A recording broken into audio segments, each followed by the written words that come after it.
Salut et bienvenue dans ce nouvel épisode des news de Mon Petit Réflexe. On est dans un tout nouvel environnement et aujourd'hui on va parler évidemment un petit peu des changements personnels. Il y en a eu pas mal ces derniers temps. On va parler des changements sur la chaîne YouTube et puis un petit peu de matos, mais de matos un petit peu vidéo, pas tellement photo cette fois-ci.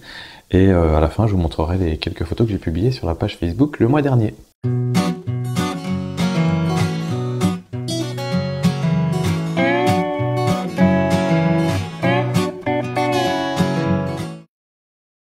Alors c'est parti, donc niveau perso, les gros changements en ce moment, c'est qu'on s'est installé dans une nouvelle maison, vous pouvez le voir. On est là dans le garage, alors fait un peu frisqué, mais ça devrait s'améliorer au fur et à mesure que les mois de l'année avancent. Mais c'est jouable, en pull, il n'y a pas de problème. Donc je vous montrerai un petit peu plus tard dans la section YouTube justement tous les aménagements que j'ai fait pour ce studio. Et puis on parlera un petit peu de l'évolution de l'esthétique de la chaîne en quelque sorte. Voilà, donc on est arrivé en Franche-Comté, dans la région de Besançon. On est dans un petit village, dans une vallée creusée par le Doubs. C'est vraiment un très chouette coin, on est super content d'être là. Bon, on est encore un petit peu noyé dans toutes les galères administratives après un mois plein sur place à ne faire que de passer des coups de fil. On n'a toujours pas de compte en banque, toujours pas inscrit à la CAF, toujours pas de chauffage qui marche correctement, toujours pas d'internet, pas de téléphone, enfin plein de trucs comme ça. Et je peux vous le dire officiellement, pour avoir testé les États-Unis où c'est un système complètement différent, les choses marchent différemment et c'est un autre mode de voir l'économie. Et les Pays-Bas où là on maîtrisait pas du tout la langue, je peux vous dire que c'est quand même bien plus galère de venir s'installer en France. Bon voilà, c'est triste mais c'est comme ça. Après une fois que c'est fait tout ça, la vie est un peu plus tranquille. Mais bon, il n'y a pas que des galères en ce moment, hein. Comme je vous dis, on est dans un super beau coin, on a pas mal de montagnes, enfin par rapport aux Pays-Bas c'est des super montagnes. Et après, bon, on n'est pas encore dans les Alpes, hein, tout à fait, mais c'est quand même pas mal montagneux, il y a des collines et des trucs comme ça, si vous voulez faire du vélo ça grimpe. Et puis on était dans le Jura ce week-end, c'est magnifique, des grandes étendues, c'était recouvert de neige, plein de petites montagnes, enfin vraiment très joli. Donc des beaux petits villages aussi. Il y a des super, plein d'opportunités photos en fait dans la région, que ce soit toutes ces églises franc-comtoises avec leurs jolis clochers, les petits villages, le Doubs, on habite tout près du Doubs, on est dans un coin où il y a la forêt juste à côté, enfin voilà. Donc on va vraiment bien s'amuser niveau photo, et puis je vous ferai profiter un petit peu de tout ça aussi. Donc comme je vous disais, on n'a pas encore internet, pendant tout le mois de janvier, ce qu'on faisait, c'est qu'en fait on allait de temps en temps dans un McDo ou au Flunch pour essayer d'avoir un peu de Wi-Fi. C'est pas forcément ce qu'il y a de plus pratique et du coup ça veut dire qu'on y allait tous les 2-3 jours et donc seulement tous les 2-3 jours je pouvais répondre aux commentaires YouTube ou aux trucs sur Facebook et encore parce que des fois le débit est pas très important dans ces trucs là et puis on y allait avec les enfants donc voilà c'est compliqué à gérer. Donc vivement qu'on ait internet installé à la maison. Là, depuis quelques temps, on a les voisins qui sont super sympas, qui ont bien voulu qu'on utilise un petit peu leur Wi-Fi. Alors malheureusement, c'est un tout petit débit et puis des fois ça coupe. Là, par exemple, j'ai pas eu de Wi-Fi depuis hier, donc c'est vraiment pas accessible comme ça tout le temps. Donc le souci, c'est un petit peu pour mettre les vidéos en ligne. Là, j'espère que celle-ci, vous l'aurez bien ce vendredi-ci. Si vous l'avez un petit peu plus tard, c'est probablement à cause de ça. C'est qu'on n'a pas réussi à avoir la connexion qu'il fallait. Voilà, j'espère que ce sera installé la semaine prochaine, début février, normalement, tout ça, ça devrait être bon. En attendant, on attend encore que France Télécom se bouge les fesses et que Free prenne le relais derrière. Voilà, donc ça c'est pour tout ce qui est news un petit peu personnel, voilà, ça a beaucoup de changements ces derniers temps. Et on va passer maintenant à la section YouTube, réseaux sociaux.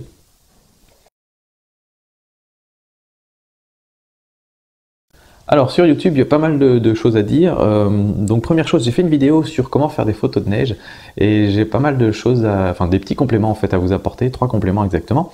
Le premier, c'est des personnes qui ont commenté en dessous et qui ont donné des petites astuces pour éviter d'avoir de la condensation sur son appareil photo ou sur son objectif. Alors c'est des astuces vraiment toutes simples, donc je vous invite à aller voir en dessous de la vidéo. Dans la discussion, vous verrez tout le détail de comment il faut procéder. Parce que la condensation, en fait, ce qui se passe, c'est que ça a créé de la buée à l'intérieur de votre objectif et de votre boîtier. Et cette buée peut se transformer en gouttelettes d'eau. Et la gouttelette d'eau qui va dans l'électronique, c'est pas terrible, c'est mauvais. Donc voilà, si on peut éviter d'avoir la condensation. Et la condensation, en fait, ça se produit quand on vient d'un endroit très froid et qu'on arrive dans un endroit très chaud. Donc typiquement, quand on rentre de dehors après avoir fait des photos dans la neige et qu'on rentre à l'intérieur où il fait 20 degrés. Donc voilà, allez jeter un petit coup d'œil. Autre chose que j'ai pas dit dans la vidéo, c'est que les batteries se déchargent très très vite quand il fait froid. Je me souviens d'une expérience où j'étais parti skier un peu avec les copains, j'avais pris ma GoPro, j'avais chargé ma batterie le matin, et au moment de filmer, j'appuie sur le bouton pour enregistrer, et ça a filmé 30 secondes, et après, pouf, plus de batterie. Donc j'étais un petit peu dégoûté, et en fait, j'ai appris après coup que le froid déchargeait les batteries. Alors vous pouvez éventuellement leur donner un petit coup de boost en la réchauffant dans vos mains ou en soufflant dessus, mais ça ne va pas vous la recharger complètement, loin de là. Donc ce que je vous conseille à ce moment-là, c'est déjà de prendre des batteries de rechange.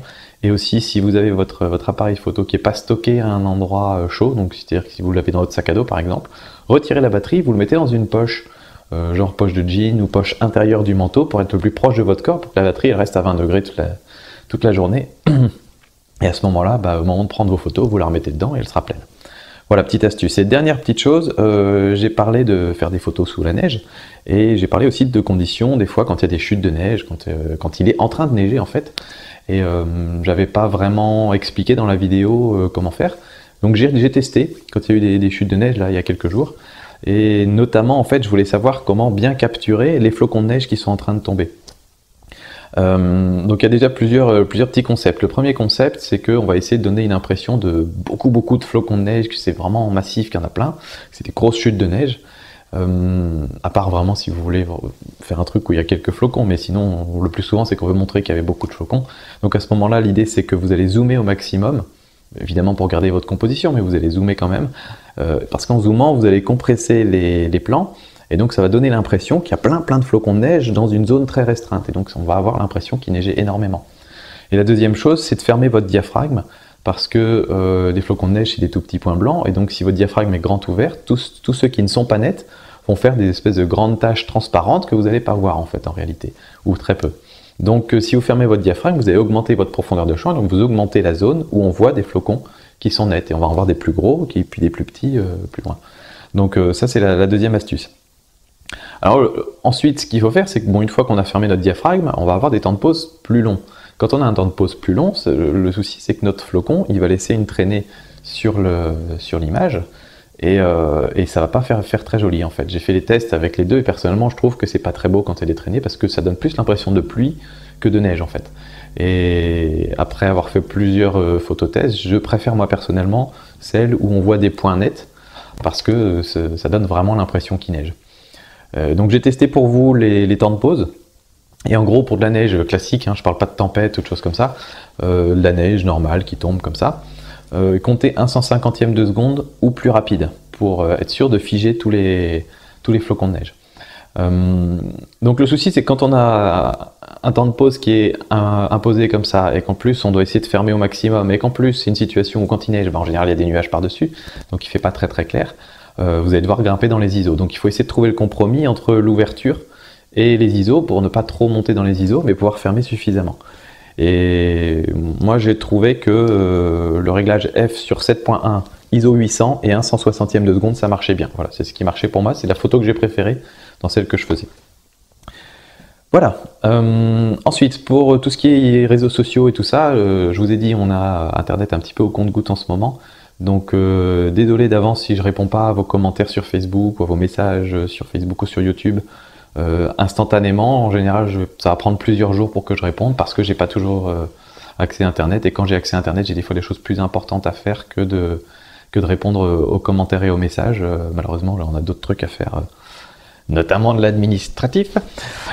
Voilà, donc j'espère que vous comprendrez, et dès que Internet est revenu à la normale, c'est reparti. Je répondrai à tous vos messages. Ensuite, on passe au gros bout de la journée. Vous voyez qu'on est dans un nouveau studio qui s'appelle Garage en réalité, dans lequel j'ai installé un peu tout le bazar. Et j'ai essayé de faire en sorte que ce soit simple pour moi, c'est-à-dire que ce soit en 3 minutes, tout ça c'est mis en place, en 3 minutes c'est rangé, mais que ça ait un look un petit peu professionnel quand même. Donc la première chose que vous remarquerez, je l'ai peut-être fait tout à l'heure, c'est que je peux changer de caméra, c'est-à-dire que j'ai ma petite webcam qui est ici, donc je peux parler directement dans la webcam, ou alors je peux parler dans le réflexe qui est là-bas au fond et qui va être la caméra principale. Donc ça donne un petit peu un effet journal télévisé, ou des émissions qu'on voit à la télé, où on peut passer d'une caméra à l'autre et puis parler comme ça, et moi je trouve que ça fait un truc plutôt sympa, et ça va dynamiser un petit peu les vidéos, notamment celles où je blablate beaucoup. Concrètement, je vous explique vite fait. Là-bas, j'ai un réflexe, c'est le 70D, je me filme avec. Il est tout au bout du garage, c'est-à-dire que là, vous êtes loin, j'arrive pas à vous toucher. C'est genre à 6 ou 7 mètres de moi, il est contre la porte du fond et moi, je suis contre le mur. Et avec ça, en zoomant, je suis à peu près à 100 mm de longueur focale. Et c'est tout juste, vous voyez, tout juste la table en bas de l'image. Et là, il reste vraiment pas beaucoup de place au-dessus de moi pour filmer au-dessus de la tête. Donc voilà, c'est vraiment juste. Mais ça passe comme ça. J'ai essayé à 50 mm par exemple en me rapprochant. Et le problème, c'est qu'en fait, je suis limité sur les côtés parce qu'ici, j'ai un mur et ici, j'ai la porte. Et donc je peux pas faire plus large que ça. Et à 50 mm, je dois me rapprocher beaucoup pour pouvoir avoir la même limite sur les côtés. Mais pardon. Mais à ce moment-là, moi je me retrouve coupé en bas et en haut, donc ça colle pas. Donc c'est la seule solution qui marche pour l'instant. Voilà. En tout cas c'est tout juste, donc coup de bol. Au niveau de l'enregistrement du son, là-bas c'est trop loin pour enregistrer le son, que ce soit sur le micro interne ou même avec un micro canon, il y aurait des résonances dans tout le garage. Donc en fait ce que je fais, c'est que j'ai un petit ordinateur ici qui est branché, sur lequel j'ai branché ma webcam, sur lequel j'ai branché mon enregistreur Zoom, et sur le Zoom je suis venu brancher mon micro cravate.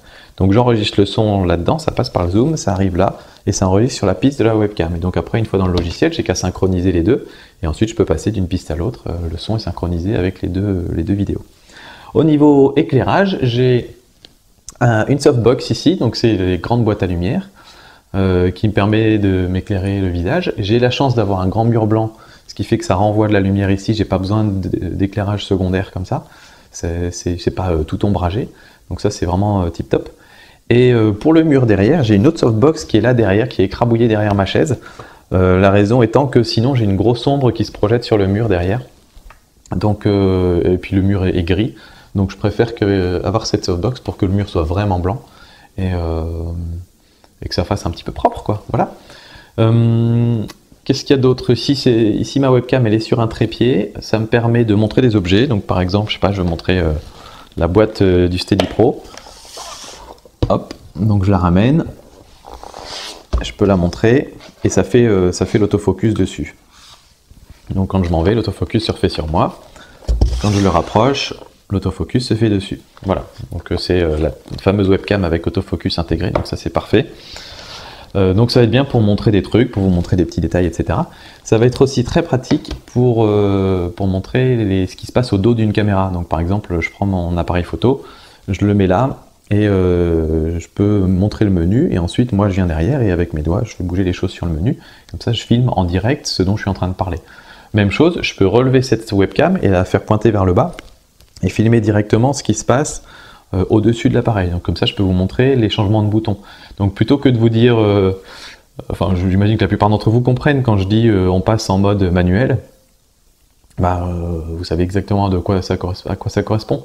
Sauf que là, je vais pouvoir me filmer moi ces passages de mode, et ensuite vous l'intégrez dans la vidéo, ce qui fait que ce sera plus concret, et vous visualiserez en même temps. Parce qu'il y a des gens qui enregistrent l'audio, il y a des gens qui sont beaucoup plus visuels, et donc c'est toujours mieux d'avoir les deux en même temps. Puis ça fera des vidéos un peu plus interactives, donc voilà, ça va me donner pas mal d'autres possibilités. Voilà, je pense que c'est à peu près tout pour ce petit studio. Je suis plutôt content pour l'instant de la façon dont les choses se configurent.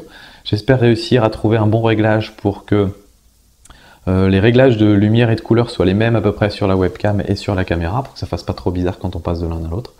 Mais sinon, autrement, c'est plutôt cool, quoi. Voilà. Ensuite, vous voyez que j'ai commencé à mettre des petits menus dans les vidéos. Ça a plusieurs intérêts. Déjà, ça va structurer un peu les vidéos, et moi, ça me force à structurer.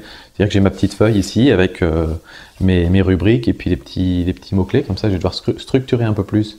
Et j'essaierai du coup de parler un peu moins, de faire un peu moins de blabla et de moins chercher mes mots et tout ça. L'intérêt aussi, c'est que ça me permet de filmer par séquence. Ça me permet par exemple, après une séquence, d'arrêter, de faire autre chose et de revenir filmer la suite plus tard, ou alors de filmer un petit truc que je veux montrer à la webcam et de revenir plus tard. Et j'ai des coupes naturelles, j'ai pas besoin de couper dans la vidéo voilà, je suis pas en train de dire un mot, puis hop, je redis un autre mot, puis ça recoupe, puis etc. Voilà. C'est un peu plus professionnel. Par contre, les menus sont pas encore top. Je vous dis, pour l'instant, je fais juste un fondu avec un texte. J'espère faire quelque chose d'un peu plus professionnel par la suite. là d'ailleurs je fais un petit peu appel à vous parce que moi personnellement je suis assez nul dans tout ce qui est graphisme et tout ça. Et voilà, j'aimerais bien peut-être refaire un générique, refaire un logo, avoir un peu une charte graphique avec une police de caractère, une certaine taille et certaines couleurs qui reviennent, etc. Pour qu'il y ait une espèce de charte graphique uniforme qu'on réutilise dans chaque vidéo, un petit peu à la manière de ce que fait F1.4, où là c'est très propre et voilà, ça fait assez pro et j'aimerais bien avoir un truc un peu comme ça. Mais moi je suis pas très doué, donc si jamais l'un d'entre vous a envie de m'aider là-dedans, qui m'envoie un message, un email à monpetireflex@yahoo.fr et on essaiera de voir ça ensemble, ça pourrait être cool. Voilà, l'appel est lancé. À ce propos d'ailleurs, tous ceux qui m'ont envoyé des photos pour les revues de photos, j'ai toujours pas répondu à vos emails, mais je les ai tous reçus parce que je peux pas télécharger les photos parce que ça prend énormément de temps de télécharger quelque chose avec le Wi-Fi qu'on a actuellement, donc je le ferai dès qu'on a notre internet, je répondrai à ces messages-là. Voilà, c'est tout pour la section YouTube, on va maintenant passer à la section matos. Alors niveau matos, j'ai pas grand chose à dire aujourd'hui parce que j'avais pas vraiment d'internet ces 2 derniers mois, donc je me suis pas tenu au courant de l'actualité, j'ai arrêté de regarder des vidéos, j'ai arrêté de lire les news, photos et tout ça, donc je sais pas trop ce qui est sorti ces 2 derniers mois. J'ai juste eu certains d'entre vous qui m'ont envoyé un lien vers la vidéo d'Objectif Photographe qui montre le stabilisateur GlideCam HD 2000. C'est là qu'on va se mettre à parler un tout petit peu de vidéo. Pour ceux que ça n'intéresse pas, vous pouvez ou sauter directement jusqu'à la dernière minute de la vidéo pour voir les photos, ou alors vous arrêtez maintenant et puis vous reviendrez plus tard, vous reviendrez pour une prochaine vidéo. Donc en fait, voilà, il y a un lien vers cette vidéo qui présente un stabilisateur de caméra, donc qui est destiné aux gens qui font de la vidéo, mais c'était présenté sur la chaîne Objectif Photographe, de gens qui font de la photo. Donc c'était un petit peu, voilà, on ne savait pas trop pourquoi. Et en réalité, c'est un monsieur qui fait des vidéos avec le type d'objectif photographe. Et lui, il a une chaîne qui s'appelle Objectif Cinéaste. Et en fait, il avait déjà posté cette vidéo sur sa chaîne YouTube à lui. Mais ils font des échanges de vidéos pour essayer de récupérer un petit peu plus d'abonnés. Et alors en fait, voilà, comme moi personnellement, les stabilisateurs, ça me connaît, vu que mon boulot, c'est de faire des stabilisateurs. Voilà, ma société fait des stabilisateurs, je les ai conçus, je les ai designés, je les fais fabriquer, je les vends. Donc voilà, pour ceux qui ne savaient pas encore, c'est pour ça que certains d'entre vous m'ont contacté en disant « Ah, est-ce que c'est ton stabilisateur ?» ou bien « Regarde, ça peut t'intéresser. » Donc je vais clarifier un petit peu ces choses-là, parce que les stabilisateurs, c'est un truc qui est très à la mode, et il y en a vraiment des dizaines et des dizaines de sortes différentes. C'est très difficile de s'y retrouver, surtout quand on n'en a jamais utilisé. Donc je vais vous faire un petit résumé très rapide. Le GlideCam HD 2000, GlideCam, c'est vraiment la référence des stabilisateurs pour réflexe. C'est ceux que vous allez voir quand vous regardez par exemple les coulisses des tournages de Studio Bagel, Golden Moustache, tous ces machins-là, ils ont ce type de stabilisateur-là. L'avantage de ces stabilisateurs, c'est qu'ils stabilisent très bien et que vous pouvez tourner assez facilement, c'est-à-dire que la personne tient avec la poignée et avec l'autre main, elle tient le tube et elle peut tourner comme ça avec le tube. Et en fait, c'est un stabilisateur qui peut supporter vraiment pas mal de poids. Enfin, ça dépend des versions. Le 2000, il supporte pas beaucoup de poids. Le 4000, il supporte plus de poids. Donc voilà. Les inconvénients de ces stabilisateurs-là, c'est qu'ils sont extrêmement difficiles à stabiliser. Vous pouvez le voir si vous allez voir la vidéo justement dont je vous parle, là, d'Objectif Cinéaste. C'est très difficile à stabiliser. Et ça, pour moi, c'est un gros inconvénient parce que quand on stabilise son stabilisateur, justement, quand on fait l'équilibre, on le fait équilibre pour une configuration très précise. On cherche le point exact qui va marcher. Et dès qu'on change quelque chose, si on change d'objectif, même si on change de focale sur un objectif, si on rajoute un filtre, il faut tout recommencer. Et quand ça prend un quart d'heure à faire, à chaque fois que vous devez changer de plan, si vous devez repasser un quart d'heure à équilibrer, ça peut vite prendre beaucoup de temps. Et notamment si vous voulez changer la focale, si vous voulez zoomer. Et donc voilà, sachant toutes ces choses-là, moi j'avais designé mon propre système que je vais vous montrer maintenant, vite fait. Donc voilà, ça c'est le Steady Pro, donc c'est le stabilisateur que moi je fabrique et je commercialise, sur lequel j'ai mis mon appareil photo. Donc vous voyez, hop, je peux régler un petit peu pour le mettre bien droit face à vous. Voilà. Et alors comment ça marche? C'est un autre système. Le système de GlideCam, c'est un système en colonne. Celui-ci, c'est un système qui est pas vraiment en colonne, puisqu'on a une poignée qui est en dessous de l'appareil photo. Et ensuite, on a cette espèce de forme un petit peu en arc.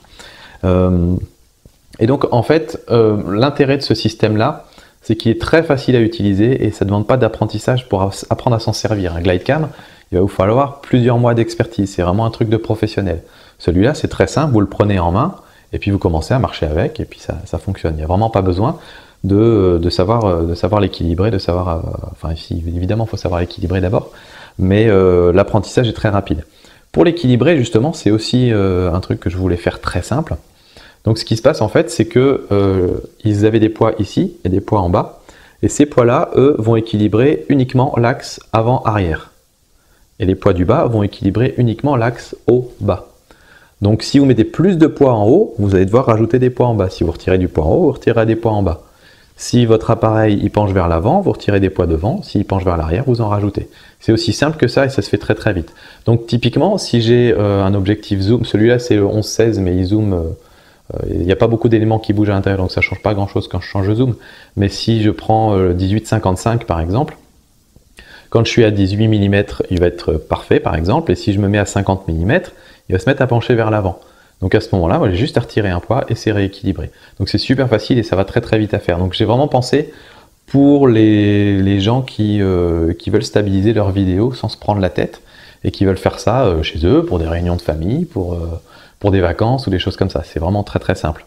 Alors que les GlideCam par exemple sont vraiment des outils professionnels où il faut un opérateur dédié et que cette personne-là soit prête à passer un quart d'heure à l'équilibrer pour un plan de 15 secondes, parce que c'est des gens qui vont filmer des plans, ils filment des plans pour créer un court-métrage ou créer un film. Et c'est pas forcément le cas de la plupart des vidéastes amateurs qui veulent se faire une vidéo de vacances et qui vont filmer des plans qui durent beaucoup plus longtemps. L'autre chose que j'ai essayé de faire sur ce stabilisateur, c'est qu'il se pilote à une seule main. Donc l'avantage de le piloter à une seule main, c'est que vous pouvez faire ce que vous voulez avec l'autre main, vous pouvez donner des indications à vos acteurs, etc. Vous pouvez aussi, si vous avez le 70D ou un appareil avec écran tactile, changer la mise au point juste en touchant l'arrière de l'écran comme ça. Et ça ne va pas spécialement déstabiliser, à part si vous appuyez très fort. Mais si vous appuyez pas fort, ça ne va pas le déstabiliser. Et donc vous pouvez du coup changer la mise au point pendant que vous êtes en train de filmer. Donc ça c'est un truc assez balèze. Et dernière chose, c'est que vous avez ici une petite molette qui vous permet de tourner. Donc déjà ça vous permet de faire des petits panoramiques comme ça. Et ça vous permet aussi en marchant de prendre des virages. Par exemple, je suis en train de marcher, hop, je veux commencer à filmer vers la gauche et je tourne vers la gauche. Et je tourne comme ça, puis ensuite je vais retourner vers la droite et je fais comme ça. Et donc c'est vraiment très très simple. Donc voilà, au niveau stabilisation, c'est aussi bien qu'un GlideCam, c'est pas moins bien parce que il y a ici une rotule qui tourne 360 degrés et un roulement à billes qui fait que les choses sont très très souples. Et donc bon, vous connaissez un petit peu peut-être ce fameux test et vous voyez que ça bouge pas d'un poil. Donc c'est vraiment c'est parfaitement stabilisé et quand je tourne ici, vous voyez, tous mes mouvements sont absorbés par le stabilisateur. Donc voilà, moi je l'ai conçu comme ça, je l'ai conçu essentiellement pour moi parce que voilà, je pense que c'est comme ça qu'il faut faire si on veut être passionné par rapport à un produit, il faut le concevoir pour que ça nous plaise à nous d'abord. Et voilà, je le trouve simple, il marche bien, tous les clients sont contents, donc voilà. C'est par contre limité en poids, c'est-à-dire que là vous pouvez pas mettre plus d'1,5 kg dessus. Mais vous pouvez commencer avec des caméras super légères, vous pouvez mettre une GoPro là-dessus, ça marchera très bien. Un GlideCam avec une GoPro, le truc il est beaucoup trop lourd pour équilibrer une GoPro. Alors que là-dessus ça marche très bien. Donc en fait ça c'est parfait pour entre 0 et 1,5 kg. Mais après 1,5 kg, vous pouvez déjà mettre un boîtier, vous allez avoir entre 700 et 800 grammes pour un gros boîtier, le 1100D il est plus dans les 500 grammes. Et après les objectifs, vous en avez beaucoup qui sont dans les 600-700 grammes pour les gros objectifs, donc vous avez déjà largement de quoi faire. Vous pouvez vous mettre un boîtier, un objectif, un micro, et vous êtes encore largement dans la limite. Donc ça reste jouable. Ce sera difficile si vous avez par exemple un 5D Mark III avec un gros objectif dessus qui pèse 800 grammes, plus un micro, plus un écran déporté, là ça va être trop lourd. Mais si vous faites de la vidéo de manière amateur, j'ai envie de dire, c'est plus adapté, je pense, ce genre d'outils. Donc voilà, vous voyez, les deux sont très bien, mais c'est vraiment deux systèmes qui marchent différemment. Et un qui est plus adapté aux amateurs, qui est plus simple, plus facile, et voilà, plus adaptable, et l'autre qui est plus destiné aux professionnels. Voilà, c'était le petit instant pub, je suis désolé, j'ai fait ma petite pub aussi au passage. Mais voilà, moi je suis plutôt fier du produit que j'ai conçu, donc c'est pour ça que je vous en parle aussi. Si vous avez des questions, vous me les posez dans les commentaires ou à monpetitréflexe@yahoo.fr. Donc si ça vous intéresse, vous pouvez aller le chercher, c'est sur le site de Movigo, movigo.fr, moveego.fr, ou sur Amazon, vous le trouvez aussi. Il est en vente sur Amazon. Et puis, moi j'ai fini de vous parler de tout ça et on va maintenant passer aux petites photos que j'ai postées sur la page Facebook au mois de janvier. Alors, dans la section photos de ce mois-ci, il n'y a pas grand-chose, vous verrez, parce que en n'ayant pas internet, j'ai pas beaucoup posté de trucs sur Facebook, j'ai posté que quelques photos. C'est encore des photos des Pays-Bas et normalement le mois prochain on va finir les photos des Pays-Bas et après ça on passera aux photos de Franche-Comté, de la France, des montagnes et voilà. Donc c'est tout pour cette semaine, j'espère que ça vous aura plu, j'espère que le nouvel environnement vous plaît, laissez-moi tous vos commentaires en dessous, puis je vous laisse avec les photos et puis je vous dis à très bientôt. Allez, ciao!